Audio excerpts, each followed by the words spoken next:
अस्सलाम वालेकुम नाज़रीन, मैं हूं आपका मेज़बान से शहरियार आसिम। आप लोग देख रहे हैं आज न्यूज़ की खुसूसी transmission ICC T20 world cup कुछ क्रिकेट हो जाए।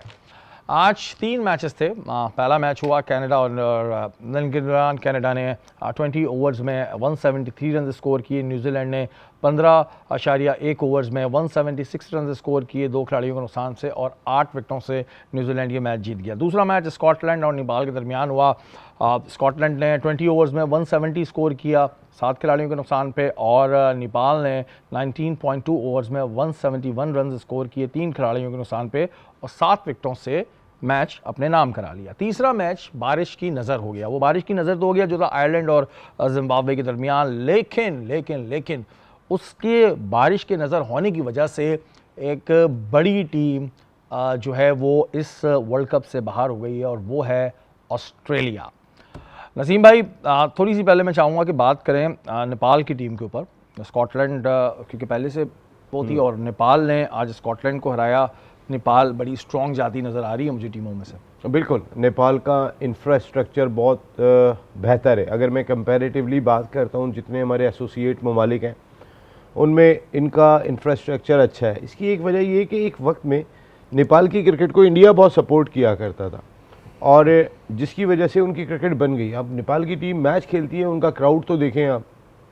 अगर नॉर्मली वो अपने ग्राउंड में खेल रहे हो तो 25-30 हज़ार लोग मैच देखने के लिए आते हैं उनका। इतना ज़्यादा उनके लोगों के अंदर जो है वो इसका जोश पाया जाता है। देखिए, तमाम ही एसोसिएट ममालिक ने इम्पैक्ट डाला। मैं किसी एक की बात नहीं करूँगा। स्कॉटलैंड ने भी फ़तह हासिल की, अमेरिका ने भी फ़तह हासिल की, इटली ने भी फ़तह हासिल की। सब मैच जीत के जा रहे हैं सिवाय ओमान के। ओमान की टीम इस इवेंट के अंदर स्ट्रगल करती हुई दिखाई दी। उन्होंने भी, यूएई ने भी फ़तह हासिल कर ली है। कहीं ना कहीं एक जीत के साथ जाते हैं। आप जब वर्ल्ड कप में आते हैं तो आपको कॉन्फिडेंस देता है। तो सबकी फतवात, और मैं लाजमी तौर पे कहूँगा कि नेपाल इन सब में एक इम्प्रूविंग कंट्री दिखाई दे रहा है। मतलब हम नेपाल को ज़ाहिर है आगे अच्छा कंसीडर कर सकते हैं। ज़ाहिर है अभी तो शुरुआत है, लेकिन जिस तरह की मैं नेपाल की परफॉर्मेंस पहले भी देख रहा हूँ तो नेपाल अच्छी जा रही है। वहीं बासिफ, बारिश की नज़र क्या हुआ, मैच ऑस्ट्रेलिया बाहर हो गया। बिल्कुल, और हमने ये सोचा था कि शायद आयरलैंड कुछ फाइट दे दे। कल नसीम भाई से बात हो रही थी तो हमने ये सोचा था कि मे बी आयरलैंड किसी हद तक उनके चांसेस को जो है ना वो रखता है इस टूर्नामेंट में। लेकिन जब बारिश हुई तो फिर ऑस्ट्रेलिया के अरमानों पे पानी फिर गया, और ऑस्ट्रेलिया से ज़्यादा नुकसान, इस पूरे यूनिट से ज़्यादा नुकसान स्टीव स्मिथ का हुआ है, जो बेचारे अभी स्क्वाड को ज्वाइन करने आए थे और अभी उन्होंने ज्वाइन किया था कि टीम जो है वो टूर्नामेंट से बाहर हो गई। खैर, ऑस्ट्रेलिया को अब शगुन माने जा रहे होंगे वो तो, फिर अब शगुन है वो। उनको तो सिर्फ जॉय ट्रिप के लिए बुलाया था। हाँ, अब शगुन माने जा रहे होंगे ना वो। लेकिन देखिए, ऑस्ट्रेलिया को वर्किंग तो करनी है। हम डे 1 से ही बात कर रहे हैं ऑस्ट्रेलिया की जवाल के हवाले से। तो आखिरी मैच अभी भी इनका बाकी है। कुछ पॉजिटिविटी अपने साथ लेके जाएं, कुछ और चेंजेस करके देखें अपनी लाइनअप में कि कहाँ उन्होंने लैकिंग करी। बट हाँ, थोड़ा सा सरप्राइजिंग ज़रूर था ऑस्ट्रेलिया का एलिमिनेट होना। बिल्कुल जी, क्योंकि ज़ाहिर है ऑस्ट्रेलिया को आज भी एक बड़ी टीम माना जाता है, जबकि अब ज़ाहिर है उनका थोड़ा जवाल का टाइम शुरू हो गया है, और ख़ास तौर पे इंडिया जो है वो ऑस्ट्रेलिया से बहुत डरता है। लेकिन हमारे यहाँ बड़े मज़े की बातें जो हैं वो सामने आने लगती है। सोशल मीडिया पर लोग डिस्कस कर रहे हैं कि जब ऑस्ट्रेलिया 92 में नॉकआउट हो गया था ग्रुप स्टेज में ही, तब पाकिस्तान 1992 का वर्ल्ड कप जीत गया था। फिर जब ऑस्ट्रेलिया नॉकआउट हुआ था एशिया कप में, ICC T20 वर्ल्ड कप में, तो हम 2009 जीत गए थे। फिर पाकिस्तान चैंपियंस ट्रॉफी जीता 2017 में, तब भी ऑस्ट्रेलिया ग्रुप स्टेज से बाहर हो गया था।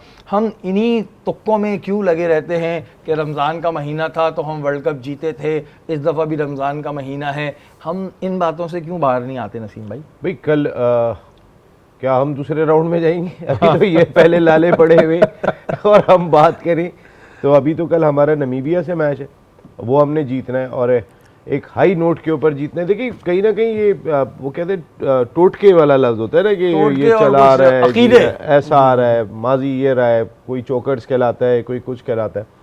लेकिन इन तमाम चीज़ों को पीछे रख के सोचना चाहिए, परफॉर्मेंस ज़रूरी है। हाँ, हम क्या करेंगे, हमें कल क्या करना चाहिए, वो ज़्यादा इंपॉर्टेंट है। देखिए, ये तो माजी की बात है कि ऑस्ट्रेलिया वहाँ बाहर हो गया था। 92 वर्ल्ड कप में तो ऑस्ट्रेलिया की टीम अगर वेस्ट इंडीज़ हारे और ऑस्ट्रेलिया जीते तो उस सूरत के अंदर जो है वो क्वालिफाई करते, क्योंकि वो पहला टूर्नामेंट ऐसा हुआ था जिसमें हर टीम ने दूसरे के खिलाफ मैच खेला था और 4 टीमें सेमीफाइनल में पहुंची थी।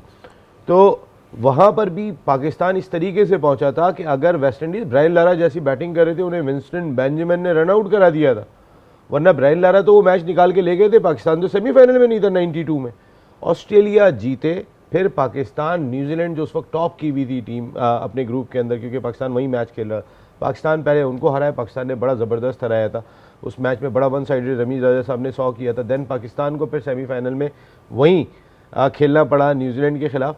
तो वो पाकिस्तान की बड़ी एक हिस्टोरिकल फतह है जिसमें मौजज़े बहुत सारे दिखाई दिए थे। बताइए ना वो, तो अब हम मौजों का वेट करें। उस वक्त के कप्तान वो बताते हैं कि इमरान खान जब गए वहाँ पे उन्होंने जाके कहा खिलाड़ियों को कि जब टीम बाहर हो रही थी, बिल्कुल बाहर थी, कह रहे तैयारी करो जीतेंगे, तो वो कह रहे लड़के बताते हैं कि हम हंस रहे थे अंदर बैठ के कि भाई इनका दिमाग थोड़ा सा हिल चुका है। तो वो एक मौजज़ा भी था, वो मैं तो उसको बात करता हूँ। मतलब अभी हम जो है वो मौजों का वेट करें या परफॉर्मेंस का? अब जो हाल हमारा हुआ है मौजे का वेट कर लेते हैं। कौन सी भाई मौजों का वेट कर लेते, क्योंकि ये चीज़ बड़ी ट्रेंड चल रही थी, तो मैंने कहा डिस्कस कर ले। साबिक भारतीय कमेंटेटर है हर्ष भोसले, उन्होंने कहा है कि जी ICC T20 वर्ल्ड कप के बारे में उन्होंने बड़ी टीमों के उतार चढ़ाव पर अपने ख्यालात का इजहार किया। बोगले का कहना है कि 7 फरवरी को कौन सोच सकता था कि इंग्लैंड नेपाल के खिलाफ एक शॉट की दूरी पर शिकस्त के करीब पहुंच जाएगा। पाकिस्तान एक कैच की ड्रॉप होने की वजह से मुमकिन तौर में टूर्नामेंट से बाहर होने के दहाने पर होगा, और भारत अमेरिका के खिलाफ एक बड़ा झटका होगा, और ऑस्ट्रेलिया की टीम इतनी जल्दी वर्ल्ड कप से बाहर होगी, ऐसा उनका कहना है जी। देखिए कुछ दिन कबल शहरी भाई मैं फ़ुटबॉल का एक इवेंट कवर कर रहा था, तो वहाँ पे मेरे जो को कमेंटेटर थे वो 12 मुझे इस तरह से टॉन्ट, क्योंकि उनको पता था मैं क्रिकेट फ़ैन हूँ, तो 12 वो मुझे इस तरह टॉन्ट कर रहे थे कि यार क्रिकेट तो जो है वो गेम ही 10 टीमों का है, क्रिकेट में तो 8 नेशंस खेलते हैं, फुटबॉल जो है उसमें 200 ममालिक शिरकत करते हैं। तो ये उनके लिए भी मैसेज था, ऑल्दो अभी भी बहुत फ़र्क है फुटबॉल के ग्लोबल होने में और क्रिकेट में, लेकिन ये बड़ी खुशाइन बात थी कि 20 टीमें इस टूर्नामेंट में खेलीं और एक तरफा मुकाबले कम नज़र आए हमें, apart from our last defeat. वो तो खैर पाकिस्तान की एक रवायत है इंडिया के अगेंस्ट, लेकिन अगर देखा जाए तो हर एसोसिएट नेशन, जैसे नसीम भाई ने कहा, चैलेंज करते हुए हमें नजर आई। तो ये खुशाइन बात है ओवरऑल क्रिकेट, मतलब बिल्कुल सरेंडर करते हुए नजर नहीं आई। एग्जैक्टली। इटली की आप फतूहात देख लें, नेपाल की आप विक्ट्री देख लें, जितने एसोसिएट नेशंस जीते हैं अच्छे मार्जिन से जीते हैं, उन्होंने कम्पीट करके दिखाया है कि भाई हम भी कहीं ना कहीं वर्ल्ड क्रिकेट में स्टैंड करते हैं। सो अब वो डिबेट ख़त्म है कि जी क्रिकेट जो है वो ग्लोबल नहीं है इतनी as compare to football. T20 खुसूसन ऐसा फॉर्मेट है कि जहाँ पे आप देखेंगे आने वाले वक्तों में, अभी जैसे जिम्बाब्वे का एक अपसेट हुआ ऑस्ट्रेलिया के खिलाफ, ऐसे मजीद अपसेट हम देख सकते हैं। हो सकता है जिम्बाब्वे अपनी नेक्स्ट स्टेज के अंदर भी कोई इस तरीके का सरप्राइज़ करे, तो इससे जो है टूर्नामेंट भी इंटरेस्टिंग बनता है और टूर्नामेंट ग्लोबल भी होता है। नज़र आता है कि बहुत सारी टीमें जो हैं वो क्रिकेट के अंदर अभी भी शामिल हैं। अच्छा, ये एक बड़ी अच्छी बात करी कि भाई जितनी भी नई टीमें आती हैं तो अमूमन लोगों के जहन में होता है भाई यार ये नई टीम है, इसने क्या करना है, और जितनी पुरानी सीनियर टीम्स होती हैं वो कहती हैं यार इसको तो हम यूँ हरा देंगे। लेकिन इस दफ़ा ऐसा देखने में इतना नहीं आया, और हर टीम अपने तौर पे एक फ़ाइट करती नज़र आई, और हमने अपनी वो बात सच रखी कि हमने कहा था कि हम भारत के ख़िलाफ़ नहीं खेलेंगे, तो वाकई हम कब खेले भारत के ख़िलाफ़? हम तो खेले ही नहीं भारत के ख़िलाफ़। उस पर पाकिस्तानी स्पोर्ट्स एनालिस्ट हैं नुमान नियाज़, उन्होंने लाइव टीवी शो में ड्रेसिंग रूम के अंदर की कहानी बयान की है। उनका कहना है कि मैच के बाद टीम में से ये अफसोसनाक पहलू था कि ना कप्तान ना ही कोच किसी ने जिम्मेदारी कबूल नहीं करी, सीनियर खिलाड़ियों को तनकीद का निशाना बनाते रहे। उन्होंने मज़ीद कहा कि पाकिस्तान के पास अभी भी सेमीफाइनल तक रसाई की उम्मीद है, ताहम शाहीन, बाबर, शादाब को टीम से ड्रॉप करना होगा क्योंकि उनके बकौल वो टीम पर बोझ बन चुके हैं। वो बात तो सही कर रहे हैं बिल्कुल, इस वक्त तो वो बिल्कुल बोझ दिखाई दे रहे हैं वो तीन। देखिए मेरी तो समझ में नहीं आता हमारा सिस्टम घुमा फिरा के लाता कैसे है। शादाब जब फिट हो रहे थे तो खबरें आना शुरू हो गई जी शादाब फिट होने वाले हैं, फिर शादाब फिट हो गए। शादाब ने कोई क्रिकेट नहीं खेली, वो पाकिस्तान टीम में आ गए, समझ में नहीं आया। बाबर आजम के बारे में कहा जा रहा था कि बाबर आजम, यही कप्तान ने कहा था, सलमान आगा ने बाबर आजम के बारे में कहा था कि बाबर आजम अगर बिग बैश अच्छा खेलेंगे तो फिर बाबर को कंसीडर किया जाएगा वर्ल्ड T20 में। बाबर आजम ने जो बिग बैश खेली वो हम सब ने देखी कि उनका बस नहीं चल रहा था कि कैसे बाबर को पहली फ़्लाइट से यहाँ वापस भिजवाएं, जो वो क्रिकेट वहाँ खेल के आ रहे थे, और उनको फाइनल से पहले रिलीज़ कर दिया था कि भाई ठीक है आपने जाना है नेशनल ड्यूटी पे तो चले जाए। ये बाबर खेल के आ रहे थे, वो कैसे टीम में आ गए? तो इनके पीछे सिस्टम क्या काम कर रहा है? मेरा क्वेश्चन ये है कि वो किस तरीके से जो है वो दोबारा से टीम में जगह बनाने में कामयाब हो जाते हैं। सुफियान मुकीम अच्छी गेंदें कर रहा था लड़का, आपने किस तरीके से चेंज करते सुफियान को पाकिस्तान ए में डाला, फैसल अकरम को पाकिस्तान टीम में डाला, उसके बाद दोनों को बाहर निकाला, शादाब को इन किया। यानी ऐसा तरीक़ेकार अडॉप्ट करते हैं कि जिसको लाना होता है मामा चाया ताता चाचा मामा ताया ससुर, इनकी टीम नहीं है भाई। आप इस बात को समझने की कोशिश करें कि सिर्फ यही नहीं है फॉर ग्रांटेड कि जी शादाब, शाहीन, बाबर ये तो खेलेंगे ही खेलेंगे। ये क्यों खेलेंगे? अगर परफॉर्म नहीं करेंगे तो क्यों खेलेंगे? आपके पास ऑप्शन भी हैं पीछे। देखिए आपके पास ऑप्शन अगर नहीं भी है तो बना के लाएं आप पीछे। देखिए इंडिया की टीम, अगर आपने बहुत अच्छा सवाल किया शेरी भाई, इंडिया की टीम अगर डोमिनेट करती हुई दिखाई दे रही है तो उनके पास ऑप्शन पीछे हैं। एक खिलाड़ी के पीछे दो वैसे ही खिलाड़ी तैयार बैठे हुए। यहाँ पर बाबर आजम इसलिए चौड़े होकर घूम रहे हैं, वो विराट कोहली को कि जो दुनिया की हर टीम कहे कि लाओ मैं T20 में खिला लेता हूँ, मैं हर टीम बोलेगी, वो उनको बाहर कर दिया है। हम बाबर को कैरी कर रहे हैं किस अच्छा, ये बात हम बहुत पहले से करते आ रहे हैं कि हमें अपने प्लेयर्स को तैयार करना होगा। ये नहीं कि एक बच्चा तैयार हो गया बस अब यही जिंदगी भर चलेगा, ऐसा नहीं होना चाहिए। और यही वजह है कि पाकिस्तान, वो सही तरह तैयार भी नहीं हुआ। यही वजह है कि पाकिस्तान टीम जो है वो जवाल का शिकार हो रही है। यहाँ वक्त तो एक ब्रेक का, ब्रेक के बाद हाजिर होता है।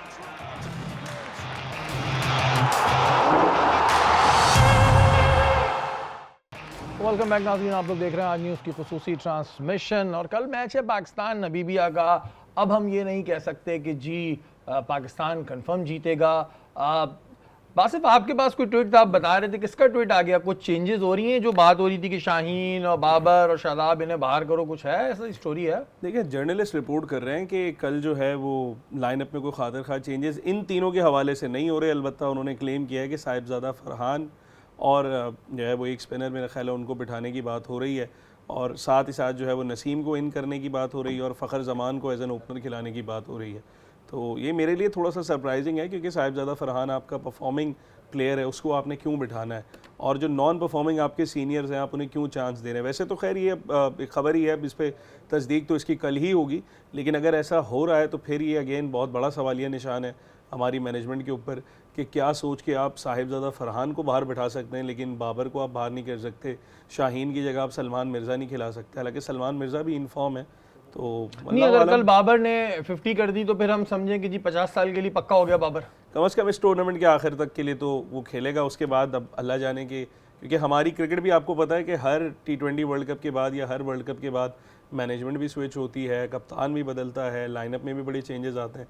तो वो तो खैर 50 साल वाली कहानी तो नहीं रही जितना इस टूर्नामेंट के लिए हाँ, फिक्स हो जाएगा अगर एक 50 मार दी कल। जितना ख़राब बाबर आजम की परफॉर्मेंस रही है, मेरा नहीं ख्याल कि इतनी ज़्यादा टॉलरेंस का मुजाहरा होगा या मैनेजमेंट इतना अरसा उनको कैरी कर सकती है। लेकिन हम काफ़ी अरसे से देख रहे हैं कि परफॉर्मेंस भी ख़राब होती है, इतनी बातें होती हैं। हमने यहाँ बैठ के किया कि अब नहीं अब नहीं अब नहीं, फिर इन दी एंड हमारे पास ऑप्शन नहीं होता। तो देखिए अगर शेरी भाई ये खबर सही है और बाबर आजम, शाहीन और शादाब खेलते हैं, मुझे सुनने में आ रहा है कि जी कोच बज़िद हैं खिलाऊंगा। अगर वो जो कोच अगर इस चीज़ पे बज़िद है तो इसका मकसद ये है कि पाकिस्तान क्रिकेट की जो हम बात कर रहे थे कि प्लेयर पावर ख़त्म हो गई है, वो ख़त्म नहीं हुई है। प्लेयर पावर अब भी अपनी जगह पे मौजूद है। वो ग्रुप आज भी टीम में इतना तगड़ा है कि शायद वो डिक्टेट कर रहे हैं। देखिए नुमान नियाज़ साहब क्या बात कर रहे थे, नुमान नियाज़ साहब बात कर रहे थे कि मैच के इख्तिताम के बाद कोई भी जिम्मेदारी लेने को तैयार नहीं था, कोई मानने को तैयार नहीं था। और अगर आपको इन तीनों को आप दोबारा कैरी करते हैं और खिलाते हैं, इसमें रिजवानी तो नहीं है। अगर मैं ग्रुप की बात करूं तो अगर ये तीनों कल का मैच खेलते हैं तो इसका मकसद ये है कि पाकिस्तान क्रिकेट टीम में जो प्लेयर पावर की बात कर रहे थे कि वो ख़त्म हो गई है जब से कप्तान बाबर हट गए हैं और सूरत हाल चेंज हो गई है, रिजवान अब टीम में नहीं रहे। लेकिन जो भी मौजूद है अगर कल का मैच खेलते हैं तो फिर वो ख़त्म नहीं हुई है, ये बिल्कुल क्लियर इंडिकेशन होगी। एक चीज़ बड़ी मैंने सलमान बट की जब एक स्टेटमेंट सुना तो मैंने कहा आप ज़्यादा बेहतर बताएंगे कि जो हेड कोच होता है वो बड़ा इंपॉर्टेंट होना चाहिए। और जो माइक हसन है, सलमान बट का कहना है कि अगर वो PCB के किसी भी बड़े ओहदे पे होते तो माइक हसन ना पाकिस्तानी टीम ना किसी क्रिकेट फ्रेंचाइज में वो रखते।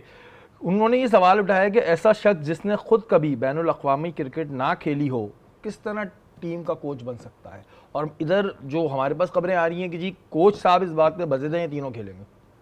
हाँ, मैं यही बात कह रहा हूँ कि देखिए मतलब ऐसे बंदे को कोच क्यों बनाया जिसने कभी खुद बैनुल अक़वामी क्रिकेट ना खेली हो?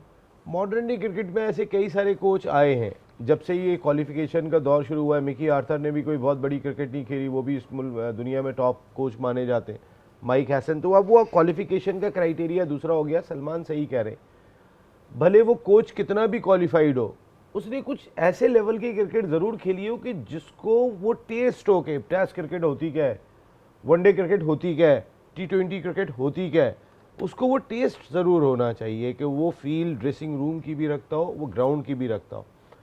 अगर और एक मैं ने गलत first नहीं हूँ class तो यही cricket बैटिंग खेली है- कोच भी हैं, अगर मैं गलत नहीं हूँ यही हमारे बैटिंग कोच भी हैं। बैटिंग कोच मेरे ख्याल है कि फिलहाल यही है तो मेरे शायद ख्याल ये से। जिम्मेदारियां अंजाम दे रहे हैं पाकिस्तान तभी की ऐसी टीम बैटिंग हो रही मैनेजमेंट है। के अंदर। बैटिंग कोच भी अगर ये किसी को भी रख लें, अगर आप दोबारा से उन्हीं को कैरी कर रहे हो कि जो परफॉर्म नहीं कर रहे, तो इसका मकसद है कि शरीफ भाई आप तो सही करना ही नहीं चाह रहे, आप तो किसी को लाना ही नहीं चाह रहे। दूसरे लफ्ज़ भाई बाकी क्या जॉय ट्रिप पे गए में, आपको याद होगा जो इंडिया में ODI वर्ल्ड कप खेला गया था, वहाँ पर हम बात कर रहे थे कि अबरार नहीं है, अबरार नहीं है, आप एक स्पिनर के साथ गए थे तो सब चीख रहे थे। वो ट्रैवलिंग रिजर्व की हैसियत से इंडिया में ही मौजूद थे, लेकिन हम खिला नहीं सकते थे।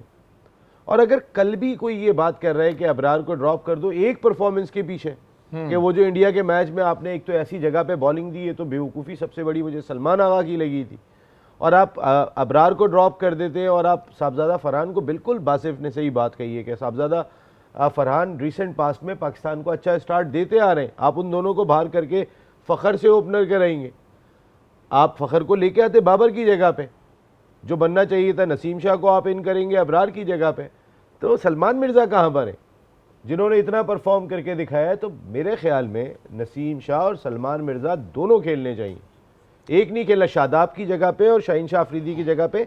आप चेक करें कि आपकी सुपर 8 में टीम, ज़ाहिर है आप नमीबिया से तो डर के ना खेलो, अगर आपने बड़ा फिनिश नहीं किया नमीबिया के खिलाफ, गिरते पड़ते किया, तो आप कहीं भी नहीं होंगे सुपर 8 में। आपको कमांडिंग जीत हासिल करनी है नमीबिया के खिलाफ, जो आप डिज़ास्टर करके आ रहे हैं ना इंडिया के खिलाफ, उसके बाद आपको कमांडिंग परफॉर्मेंस चाहिए होगी। अच्छा, ये जो फ़हीम अशरफ हैं, क्योंकि उन्होंने एक मैच, बड़ा अहम मैच जितवाया था, उसके बाद हम देख रहे हैं कि ना उनको बैटिंग उस तरह मिल रही है ना बॉलिंग इस तरह मिल रही है, तो फिर फ़हीम अशरफ को क्यों रखा हुआ है बेचारे को? देखिए ये इसमें फ़हीम से ज़्यादा मैं यही कहूँगा कि मैनेजमेंट की गलती है। Faheem Ashraf is no doubt a quality player, और रिसेंट में जब से उन्होंने कमबैक किया है तो वो मैच विनिंग परफॉर्मेंस उनके बल्ले से आ रही है। बॉलर भी वो बहुत अच्छे हैं, लेकिन पता नहीं क्यों सलमान अली आगा जो है उनको यूटिलाइज़ नहीं करते, और शाहीन से उनको ये एक ऑब्सेशन है कि शाहीन ही बॉलिंग करता रहेगा न्यू बॉल के साथ। हालांकि फ़हीम करता रहा है, इससे पहले भी अगर आप देखें तो फ़हीम अच्छे एरियाज़ में बॉल को हिट करता है। ठीक है, शाहीन की तरह वो ग्लोरी डिलीवरी की तरफ नहीं जाता कि जी मैंने आगे यॉर्कर करनी है, जो पहले कभी शाहीन की इफेक्टिव हुआ करती थी जब उसके पास पेस था। फ़हीम थोड़ा सा दिमाग से बॉलिंग करता है, आप उससे करवा सकते हैं, तो ये बड़ी इनजस्टिस है। और दूसरी बात फिर वही है कि एक हार्श कॉल है, अगर आपने उससे नहीं करवानी बॉलिंग, अगर आपको उस पर एतमाद नहीं है, तो फिर मेरा ख्याल है बाहर बिठाना एक वैलिड ऑप्शन है, लेकिन स्टिल मेरी प्रेफरेंस ये है कि उसे खेलना चाहिए और उसको बॉलिंग भी देनी और चाहिए। मैंने जैसे पहले भी एक दफ़ा कहा था कि भाई जो कैप्टन होता है ना, उसको ये नहीं होना चाहिए, बाइस नहीं होना चाहिए कि नहीं पर मुझे ये सही लग रहा है तो मैं इसको लाऊंगा, क्योंकि आपके कोई घर की टीम नहीं है, आप एक पाकिस्तान मुल्क को रिप्रेजेंट कर रहे हैं। ये नहीं है कि जी मुझे ये अच्छा लगता है, हाँ नहीं विकेट कीपर ये है तो मैं ख्वाजा नाफे को नहीं लाऊंगा, मैं ये नहीं लाऊंगा। बहुत सारी बातें होती है। जहाँ बात हो रही है बाबर और शाहीन को हटाने की, वहीं उस्मान तारिक उनके हक़ में बोल पड़े। उस्मान तारिक ने कहा कि जी वो बहुत बड़े प्लेयर्स हैं, उन्होंने कई मैच जितवाए हैं, अगर एक मैच में ख़राब परफॉर्मेंस हो भी गई है तो इस तरह नहीं करना चाहिए और इन पर दबाव नहीं डालना चाहिए। उस्मान तारिक का ये स्टेटमेंट आ गया। बेचारा क्या बोलेगा, नया बच्चा है वो, इस अभी वजह से तो कह रहा है आया कि टीम ज़रा में, अभी बिगाड़ू इसके नहीं। अलावा और क्या बोलेगा। जो भी सवाल करेंगे उनसे अगर पूछेंगे कि फ़खर भाई का भी सवाल कर लेते जो खेले ही नहीं है इस वर्ल्ड कप में, तो इतने बड़े प्लेयर है वो तो धैर्य बहुत बड़े प्लेयर है। अगर उनसे पूछ लेते कि उनको खिलाया क्यों नहीं, तो कहते ये मेरा काम नहीं है। बेचारे वो एक यंग प्लेयर है, नया बच्चा, वो कोई डर भी इस रहा तरह होगा। की बात तो नहीं करेगा, वो तो यही कहेगा जी शाहीन भाई बाबर भाई कल दोबारा ही आ जाते हैं, डोमिनेट करते हैं, वो बच्चा कहाँ जाएगा। हाँ, बाबर कैप्टन बन के आ हालांकि गए। उसके बारे में तो कहते हैं वो बच्चे उठाता है। हाँ, और बाबर अगर कैप्टन बन के आ गए तो बेचारे उस्मान तारिक का क्या होगा। ये एक ज़ाहिर बड़ी ख़तरनाक बात होती है कि अगर आ गए कैप्टन और कोई ऐसा स्टेटमेंट दे दिया तो फिर तो नहीं छोड़ेंगे। अब ज़ाहिर मजाक सब उड़ा रहे हैं, हम क्या करें, आपने परफॉर्मेंस ऐसी की है, वही संजय मंजेकर उड़ा रहे हैं मजाक। वो कह रहा है कि जी जिस तरह छोटी टीम्स ऐसे ममालिक होते हैं जिनके पास अच्छे प्लेयर्स नहीं होते तो वो बाहर के मुल्कों के लिस्ट से लेते हैं, जैसे अमेरिका ले लेती है, UAE ले लेती है। वो कह रहे हैं कि अब पाकिस्तान को भी बल्लेबाज जो है ना वो दरामद कर लेनी चाहिए, हमें दूसरी जगहों से बुलाने चाहिए, वो हमारे पास नहीं है। अब मजाक तोड़ेगा भाई। नहीं देखिए, बाहर से बुलाने की ज़रूरत नहीं है। मेरा ख्याल है कि इनके मशवरे जो है वो इतने ना सुने जाएं, लेकिन अपना जो हमारा एक डोमेस्टिक का पूल है लड़कों का, उनको थोड़ी सी रिस्पेक्ट दे दें, थोड़ा सा उन लड़कों को बनाएं। देखिए, मैं रिसेंटली भी ये चीज़ देख रहा था कि आपने वही चीज़ इंप्लीमेंट डोमेस्टिक में भी करनी है। आप डोमेस्टिक में फिर वही, अभी PSL शुरू होगा, बाबर आजम दोबारा ओपनिंग स्पॉट पे चले जाएंगे। नेशनल टीम में अगर वो 4 पे खेल रहा है तो डोमेस्टिक में या PSL में भी उस पर खेले, उस पर अपनी गेम को बिल्ड करे। ये जो एक डिफरेंस है ना कि डोमेस्टिक में सारे ओपनिंग कर रहे हैं और नेशनल टीम में फिर आपके पास जो है ना उस स्पॉट पे ज़ाहिर है सिर्फ 2 ही प्लेयर खेल सकते हैं। तो ये कोई क्लियर कम्युनिकेशन भी होनी चाहिए। हमारे जो कोच है माइक हैसन, उनको भी डोमेस्टिक के कोचेस के साथ बैठना चाहिए, बताना चाहिए कि भाई हमें रिक्वायरमेंट क्या है, हमें चाहिए क्या। मिडिल ऑर्डर आपका वीक हुआ पड़ा है, आप भर लेते हो सारे ओपनर उठा के, उसके बाद आप रोना डालते हैं कि जी हमारा मिडिल ऑर्डर वीक है। तो इन प्लेयर्स को बोलें भाई जाके अपने नंबरों पे खेलो, डोमेस्टिक में भी इसी नंबर पे खेलो, बिल्ड हो जाओ, या जो खेल रहे हैं फिर उनको पॉलिश करके आगे लेकर आएँ। ये जो इनइक्वालिटी है ना कि नेशनल टीम में आप 5 पे खेल रहे हैं, डोमेस्टिक में हर कोई ओपन कर रहा है, PSL में हर कोई ओपन कर रहा है। अच्छा, जो आपने बात की के कारकर्दगी पे, नसीम भाई हमारे यहाँ देखने में अब ये आ रहा है, ये मैं संजय मंजरेकर को एक छोटा सा जवाब दे दूं, आपकी अगर इजाजत हो तो, क्योंकि जो उन्होंने बात कही है, मैं क्या संजय मंजरेकर साहब जो आप बात करते हुए दिखाई दे रहे हैं कि पाकिस्तान को बाहर से ले लेने चाहिए। जिस दौर में आप क्रिकेट खेलते थे ना, उस वक्त तो शायद पूरी इंडिया की टीम 11 रुकनी बाहर लेनी पड़ जाती, इतना मारता था पाकिस्तान। तो आपके मुंह से तो ये बात अच्छी नहीं लगती कि आप खुद इतनी मार खाए हुए, इतने मैच हारे हुए, आज जो पाकिस्तान को मशवरा दे रहे हैं, क्या उस वक्त आपने इंडिया को दिया था जब लाइन से आप मैच हारा करते थे? तो वक्त बदलते हुए टाइम नहीं लगती, इसलिए ज़रा जहन संभाल के बात किया करें, क्योंकि आप अपना माजी उठाएं। आप देखें, आपने जितने मैच खेले थे, मैं ये दावा कर रहा हूँ, काम छोड़ दूंगा, आपने जितने मैच पाकिस्तान से उस दौर में खेले थे ना, पाकिस्तान का रेशो इतना ऊपर होगा आपको मारने का। तो उस वक्त तो 11 रुकनी टीम इंडिया की बाहर से लानी पड़ जाती। हाँ, बात वही है ना कि अब कहते हैं ना कि जब बुरा वक्त चल रहा होता है ना, तो फिर हर कोई जो चलता फिरता उठाई गिरा है वो भी जो है ना वो ताने मारता हुआ निकल जाता है, खुद अपना हुलिया या अपना माजी नहीं सोचता, क्योंकि ज़ाहिर है बुरा वक्त चल रहा होता है तो वो बोलते रहते हैं। तो संजय मंजरेकर ने भी बोल दिया, लेकिन ज़ाहिर है अगर आपके माजी में जाएंगे तो इतनी चीज़ें हैं कि बस फिर प्रोग्राम का वक्त जो है वो ख़त्म ही हो जाएगा। यहाँ वक्त हुआ है ब्रेक का, ब्रेक के बाद आते हैं फिर और चीज़ें डिस्कस करते हैं।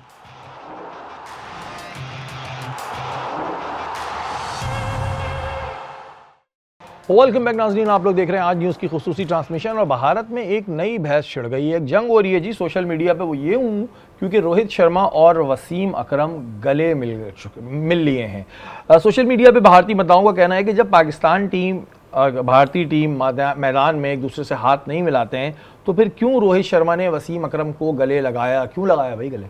इस वजह से लगाया कि दोनों डिसेंट पर्सनैलिटी हैं, इसलिए गले मिले थे। और जितने ये इनके क्रिकेटर्स बातें करते हैं ना, वो तमाम के तमाम पीछे गले मिलते हैं, क्योंकि इनके ताल्लुकात ऐसे सामने कैमरे के आके। फिर वो जो आपने सुना होगा, एक मरतबा शाहिद खान आफरीदी ने बात कही थी कि बूदी मीडिया ऊपर से आता है स्क्रिप्ट और उनको बोलना पड़ता है, वो तो इनको वो बोलना पड़ता है, उनको ऑर्डर आ जाते हैं कि जी मैच छोड़ के आ जाओ, पाकिस्तान दुश्मनी चल रही है। भाई वहाँ गए क्यों थे? आपको पता नहीं था वहाँ पे पाकिस्तान था जब ये मैच खेलने के लिए गए थे? तो अजीब अजीब किस्म की हरकतें कर रहे होते हैं। वो जो इनका कहलाता है ना नाटक, वो नाटक भर गया है इनके अंदर। इनकी इंडस्ट्री, फिल्म इंडस्ट्री बहुत बड़ी है, अब हर आदमी उसमें रच बस गया। वो इरफान तो है वहीं की, वो इरफान ने ट्राई भी मारी तामिल फिल्मों में। नहीं, इरफान जो है वो वहाँ पे भी हिट नहीं हो सके मेरे ख्याल है। वो कहीं जिंदगी में हिट नहीं होंगे, नहीं ना फिट हो सके, कहीं ना हिट हो सके। इरफान पठान की सबसे बड़ी बेचारी, लेकिन एक अच्छा जस्टर है, अगर मिल लिया तो भारत वालों को दरमियान में बातें कर रहे थे, एक प्लेयर की वजह से मुझे बाहर कर दिया, मुझे बाहर कर दिया, जो जिसकी ये बात कर रहे थे अभी दरमियान में मैं सुन रहा था इरफान पठान। वो आरपी सिंह का पेस बहुत था, आरपी सिंह एक बहुत अच्छा बॉलर आया था जिसकी वजह से आपको बाहर बिठाया था। ऐसे आपको बिला वजह नहीं बिठाया था। आपकी गेंद जब थोड़े बहुत आप जवान थे तो फिर विकेट कीपर तक पहुंच जाती थी, थोड़े दिनों के बाद तो विकेट कीपर तक भी नहीं पहुंचती थी जितना आपका पेस था। लेकिन नसीम भाई अभी वो डांस कर करके ये दिखाना चाहता है कि मैं अभी भी जवान हूँ, फिट हूँ, ठुमके बड़े अच्छे मारता हूँ। यानी मेरे ख्याल है वो डांस के लिए वाकई फिट है, डांस के लिए तो फिट है, डांस वांस के लिए फिट है। और आपको अगर कभी कमेंट्री का चांस ना मिले तो जो चेयर लीडर्स होती है ना, उनके साथ आप बीच में कर सकते हैं, ये परफॉर्मेंस आइडिया बुरा नहीं है। भारतीय साबिका स्पिनर हैं जी रवि अश्विन, क्या बहुत अच्छे बॉलर थे वो? पहले तो मुझे ये बताइएगा। देखिए बॉलर तो बहुत अच्छे थे, लेकिन कहीं ना कहीं जैसे नसीम भाई कहते हैं ना, ऊपर से स्क्रिप्ट आती है तो फिर कई सारी बातें बोलनी भी पड़ती फिर वो उन्होंने इंटरव्यू में कहा, रवि अश्विन का ये कहना था कि जो 174 रन हमने स्कोर किए थे T20 में पाकिस्तान टीम के खिलाफ, हम उन्हें फॉलो ऑन भी देने के लिए काफ़ी थे। और उनके बकौल कि पाकिस्तान टीम का अब कोई मेयार नहीं रहा है, भारत के साथ कोई मुकाबला नहीं है, और एक जगह कहते हैं खेलो खेलो खेलो। तभी मैंने कहा ये खुद कैसे थे भाई? नहीं देखिए, एज ए प्लेयर तो रवि अश्विन बहुत अच्छे थे, लेकिन इन्हें याद होना चाहिए कि जहाँ ये मयार की बातें कर रहे हैं, तो जो एशिया कप में इनके साथ हुआ था, तो इनका सारा मयार और इनका सारा स्टैंडर्ड जो है ना, लाला ने दो गेंदों के अंदर जो है ना वो निकाल दिया था। तो मैं यही कहता हूँ कि हाँ यार, बुरा वक्त ज़रूर चल रहा है, लेकिन वक्त घूमता है, ठीक है, वक्त निकल जाता है, वक्त पलट के भी वापस आता है। तो रवि अश्विन को वो छक्के भी याद होंगे, उससे पहले भी जो लाला इनकी दुर्गत बनाया करते थे, जब हरभजन को उन्होंने 4-6 निकल के मारे थे। तो ये कहानियां, ये सारी बातें जो है ना, ये भूल जाते हैं। मुझे लग रहा है उसी वक्त का बुक्स निकाल रहे हैं अब के ग्राउंड में कुछ नहीं कर पाए तो अब बिल्कुल मौका जाहिर सी बात है अभी मिला है, तो यकीनन अभी इनका टाइम चल रहा है। अभी हमारी टीम थोड़ी सी शेकी है, लेकिन still there is room for improvement, और जब हम रूम इम्प्रूव करके आ जाएंगे तो फिर इनको नज़र आएगा दोबारा से वो मयार और वो सारी क्वालिटी जिसकी बात कर रहे हैं कि अब टीम में नहीं रही। कुछ अर्सा सब्र करें, दोबारा से जो है ना पीक आएगा, दोबारा से आएगा। और मज़े की बात, मुझे अब तो ये बात पता चल गई कि आप इस वजह से ये तब के ये वाली बातें करते हैं क्योंकि आपको हमारे जो पुराने प्लेयर थे उन्होंने बहुत धोया है और तबीयत से धोया है, तो उस वक्त तो आप कुछ कर नहीं सकते थे। तो अब आपने कहा मौका मिल रहा है तो चलो, ग्राउंड में कुछ नहीं किया तो यहाँ बैठ के जो है वो बड़ी बड़ी जो है वो बातें कर सकते हैं। नसीम भाई, एक ऐसी खबर थी, मैंने कहा यार टीम तो बाहर हो गई, खबर तो ले लूँ उनकी, अफगानिस्तान की। अफगानिस्तान क्रिकेट टीम के कप्तान राशिद खान ने जब जनूबी अफ्रीका का मैच से उनको शिकस्त हुई तो एक बड़ा दिलचस्प एतराफ़ उन्होंने किया। उन्होंने बोला कि जब हम प्रेस कॉन्फ्रेंस के बाद अहमदाबाद में हम बैठे थे तो टीम मैनेजर आया, उसने बोला जी क्या खाना ऑर्डर करें। तो हमने कहा जी हमें पश्तो तर्ज का खाना ऑर्डर करो हमारे लिए, जिसमें दाल बुखारा, दाल मखनी और कुछ तंदूरी चिकन शामिल हो, ताकि हम अपनी नाराज़गी और गुस्सा खाने पर ख़ुद तसल्ली से निकाल सकें। इसी पे निकाल सकते थे, और मेरे ख्याल खाने पे ही निकाल रहे हैं वो गुस्सा, जिसकी वजह से उनकी परफॉर्मेंस का मेयार गलत हुआ है। और ये देखें, वो साउथ अफ्रीका से मैच बहुत अच्छा खेले थे, लेकिन उनकी मेच्योरिटी, वक्त से पहले अब ख़ुद को बहुत बड़ा समझ लेना, अभी जितने उगे नहीं हैं उससे ज़्यादा वो समझ रहे हैं कि मैं तो फल दे रहा हूँ।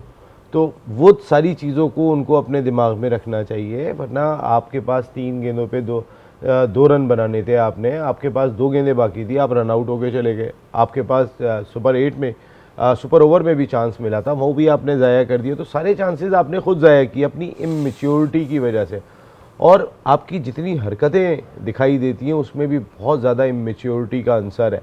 तो खुद जल्दी मेच्योर करो, जब तक मेच्योर नहीं करोगे बड़ी फतह आपके लिए इतनी आसान काम नहीं है। तब तक खाने पे गुस्सा निकालोगे, निकाले जी, तंदूरी पे गुस्सा निकालना पड़ेगा। अदरवाइज जब तक आप में मेच्योरिटी नहीं आएगी, जब तक आप जिसे कहते हैं ना गेम के नॉर्म्स को नहीं समझेंगे सही तरह, तब तक आप यही खाने पे गुस्सा निकालेंगे। वहीं आपका पुराना दोस्त, जो कि मैं सो कॉल्ड सहाफ़ी कहता हूँ, विक्रांत गुप्ता, वो भी मजाक उड़ा रहे हैं, अपना हुलिया नहीं देख रहे, वो खुद एक मजाक है दुनिया के लिए। उनका कहना है कि जी जो 1 फरवरी से जो बाइकाट का ड्रामा शुरू हुआ था उसका ये ज़बरदस्त ड्रॉप सीन है। उन्होंने कहा कि अब तो ब्रॉडकास्टर्स ने रेवेन्यू के पैसे काटने हैं पाकिस्तान से, ये पैसे बढ़ाने की बातें कर रहे थे क्योंकि पाकिस्तान पूरे 20 ओवर्स खेल नहीं पाया है और जो 2 ओवर्स इश्तिहार नहीं चले हैं उसके पैसे पाकिस्तान के कटने चाहिए। मजीद उन्होंने कहा कि भारतीय खिलाड़ी का जो लेवल है वो बहुत ऊपर जा चुका है, अब पाकिस्तान का कोई मेयार नहीं है, ये एक मामूली सी टीम बन के रह गई है। ये बोल रहा है जबकि खुद अपना हुलिया नहीं देख रहा। कसम से इसको देख के वैसी हंसी आ जाती है। जो उसका हुलिया है ना, उस्मान तारिक को देख रहा था, ये वो वीडियो मैंने देखी है, मुझे हंसी आ रही थी इस आदमी को देख के। इतना एक तो पेट ज़ाहिर है बाहर है, चलो वो तुम्हारा अपना पर्सनल प्रॉब्लम है, और उस पर यूं घूर रहा है बेचारा उस्मान तारिक को। भाई अगर पैसे काटने हैं तो भाई जो पाकिस्तान की वजह से आपने कोई 500-600 अरब रुपया, खरब रुपया कमाया है, उसमें से 2-4 लाख रुपए काट लेना। अच्छा चलो कोई मसला नहीं है, कमाया पाकिस्तान की वजह से, फिर उतना पैसा है तुमने, अगर जो जितना भी आया है यहाँ पे उसमें से 2-4। अच्छा नसीम भाई, ये लोग इतनी बड़ी बड़ी बातें कैसे करने लगते हैं, मुझे ये समझ नहीं आता। अभी इनका स्टेटमेंट 1 मिनट में बदल जाएगा, मतलब जब स्टेटमेंट एक दिन पहले आपने सही बात की, एक दिन पहले ये शख्स कह रहा था ओ मैं पाकिस्तान की प्रैक्टिस देख के आया हूं, ये टीम बिल्कुल मुख्तलिफ लग रही है, ये टीम कुछ अलग ही इसकी उठान लग रही है, चढ़ान लग रही है, पहचान लग रही है। अरे भाई 1 मिनट में, पल में तोला, पल में माशा, ड्रामेबाजी सिर्फ ड्रामेबाजी। वो काम एंड कूल रह के भी भैया कोई काम कर ले। एक दिन पहले तू अपने व्यूज़ के लिए जो है वो पाकिस्तान को आसमान पे लेके जाता है, दूसरे दिन यूँ आके खड़ा हो जाता है। नहीं, मैं बहुत सोचता था लेकिन मेरी समझ में आया, तो पहले समझ में नहीं आया, अब समझ में आया। मैच के बाद तबसरा करेगा, पहले तबसरा कुछ और करेगा। यार अजीब आदमी है यार, इसके तो मैं बिल्कुल। और जिस तरह वो बात कर रहे थे, मैं इत्तेफाक से वो मेरे क्लिप देखने को आप आजकल आगे जाते हैं तो चलते चले जाएं तो बहुत सारी चीज़ें आ जाती हैं, उसी में मुझे देखने इसकी को शक्ल मिला। भी आ जाती है उसी में, दिल खराब हो जाता है। मैं समझता था इनके पहले जिगरा होता था, वो ये बात तो वो सही कह रहा है कि जो मेरे प्लेयर्स में पहले जिगरा होता था ना, ये बात गलत नहीं है कहीं, वो जिगरा इनमें नज़र नहीं आ रहा, ये एक वाहिद लॉजिकल बात थी। लेकिन बहुत सारी चीज़ें इतनी ज़्यादा वो बात करते हुए दिखाई देता है कि बस एक दिन पहले कुछ और होगा व्यूज़ के लिए, अगले दिन कुछ और होगा व्यूज़ के लिए, फिर उसके अगले दिन कुछ और होगा व्यूज़ के लिए। तो जो शख्स अपनी ज़िंदगी सिर्फ व्यूज़ के लिए गुजारता है, उसका अपना कोई पॉइंट ऑफ व्यू नहीं होता, वो सिर्फ एक तमाशबीन होता है जो तमाशा कर रहा होता है टीवी पे आने के बाद। उसने रोज़ एक नई चीज़, नया कैरेक्टर गढ़ना होता है और उसके बाद बात करनी होती है। तो वैसे में क्या बात करूँ यार। और बेचारे का यार घर चल रहा है, हम भी कहते हैं बेचारे का घर ही इसी चीज़ों में चल रहा है। ज़ाहिर है वो सोशल मीडिया पे व्यूज़ लेता है, फिर कुछ डॉलर्स आते हैं तो बेचारा करता रहता है। वो डुगडुगी देखी ना आपने, वो मदारी बजा रहा होता है, डुगडुगी बंदर नाच रहा होता है। ऐसा बेचारा विक्रांत गुप्ता भी है। अभी कुछ बोलो बेटा कलाटी खा के दिखाओ तो कलाटी खा के दिखाएगा, बोलेगा बेटा दूल्हा अपने घर कैसे जाता है तो हाथ बांध के पीछे दूल्हा ऐसे कर जाएगा। तो हम छोटे थे तो हम बचपन में बंदर का तमाशा देखा करते थे। सेम विक्रांत गुप्ता का इस वक्त यही चल रहा है कि वो बंदर का तमाशा दिखाया जा रहा है, कभी कुछ कभी कुछ कभी कुछ। भाई एक बात पे रह ले, फिर हम कहेंगे कि हाँ भाई सहाफ़ी। इस वजह से मैं तुम्हें कहता हूँ सो कॉल्ड सहाफ़ी। हमारी ट्रांसमिशन का वक्त ख़त्म हो गया है। कल इंशाल्लाह आपसे दोबारा मुलाकात होगी। अपने मेज़बान से शहरियार आसिम को इजाज़त दीजिए। पाकिस्तान जिंदाबाद।